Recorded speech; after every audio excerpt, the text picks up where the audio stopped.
1975 emergency time నాటి రోజులను గుర్తుకు తెచ్చుకుంటే ఎవరికైనా వణుకు పుడుతుంది.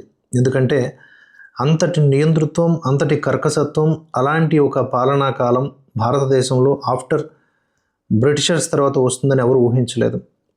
అది వేరు, వాడు విదేశీయుడు. కానీ ఇక్కడ స్వదేశంలోనే మనం ఎన్నుకున్నటువంటి ఒక నాయిక మనల్ని ఇలా వేధిస్తుంది, మనల్ని ఇలా పట్టి పీడిస్తుందని ఎవరు అనుకోలేదు.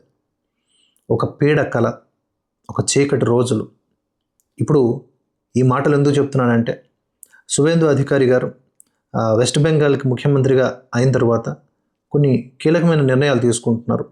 అందులో ఒకటి, 325 మంది ఎవరైతే 1975 నాటి అత్యవసర పరిస్థితి కాలంలో నిరసనల్లో పాల్గొని జైలు శిక్ష అనుభవించారో వారందరికీ కూడా 10,000 రూపాయల చొప్పున పింఛను అందజేయనున్నట్లుగా ఆయన ప్రకటించారు. రాష్ట్ర సచివాలయంలో జరిగిన ఒక ప్రత్యేక కార్యక్రమంలో ఈ ప్రకటన చేశారు.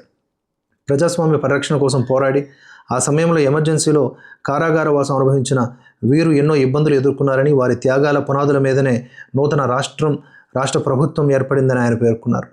పశ్చిమ బెంగాల్ లోక్తంత్ర సేనాని సమ్మాన్ కింద ఎమర్జెన్సీ కాలంలో జైలు పాలైనటువంటి 325 మందిని గుర్తించినట్లు ఆయన వెల్లడించారు. దేశం కోసం త్యాగాలు చేసిన వారి ఆశయాలకే కొత్త ప్రభుత్వం కట్టుబడి ఉందని స్పష్టం చేశారు.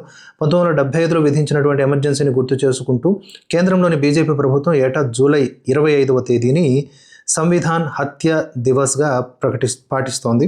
పలు బీజేపీ పాలిత రాష్ట్రాలు కూడా ఇప్పటికే ఎమర్జెన్సీ ఖైదీలను సత్కరించి పింఛన్లు అందిస్తున్నాయి. కాగా ఈ ఏడాది జరిగినటువంటి శాసనసభ ఎన్నికల్లో ఈయన గెలిచిన తరువాత ఈ నిర్ణయం తీసుకోవడం జరిగింది.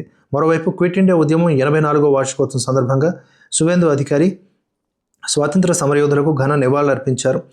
మహాత్మా గాంధీ పిలుపునిచ్చినటువంటి డూ ఆర్ డై నినాదాన్ని గుర్తు చేసుకుంటూ స్వేచ్ఛ భారతం కోసం వేలాది మంది భారతీయులు ప్రాణత్యాగం చేశారని ఆయన సోషల్ మీడియా ఖాతాల ద్వారా పేర్కొన్నారు.